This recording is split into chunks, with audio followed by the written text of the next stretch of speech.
August ভারতের ৭৯তম স্বাধীনতা দিবস। ১৯৪৭ সালে আজকের দিনে ইংরেজদের গোলামির অবসান ঘটিয়ে আমাদের দেশ স্বাধীনতা লাভ করে।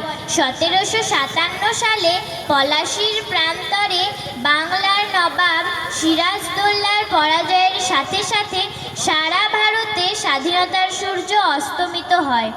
এরপর দীর্ঘ ২০০ বছর ইংরেজদের বিরুদ্ধে যুদ্ধ করে আমাদের দেশ স্বাধীন হয়। স্বাধীনতার লড়াই সহজ ছিল না। সকল ভারতবাসী ইংরেজদের বিরুদ্ধে গর্জে উঠেছিল। গান্ধীজির নেতৃত্বে জাতীয় কংগ্রেসের অহিংস আন্দোলন তার মধ্যে অন্যতম ছিল। গান্ধীজি ডান্ডি অভিযান করেছিলেন লবণ আইন ভঙ্গ করার জন্য। এটা হলো অসহযোগ আন্দোলন। ভারতবাসী ইংরেজদের বিরুদ্ধে গর্জে ওঠে। এর ফলে ইংরেজরা সমস্ত সরকারি পদ থেকে পদত্যাগ করেন।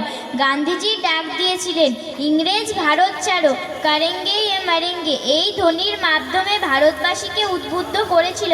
একদিকে ভারতীয় বিপ্লবীদের চরমপন্থী আন্দোলনে ইংরেজদেরকে ভারত ছাড়তে বাধ্য করেছিল।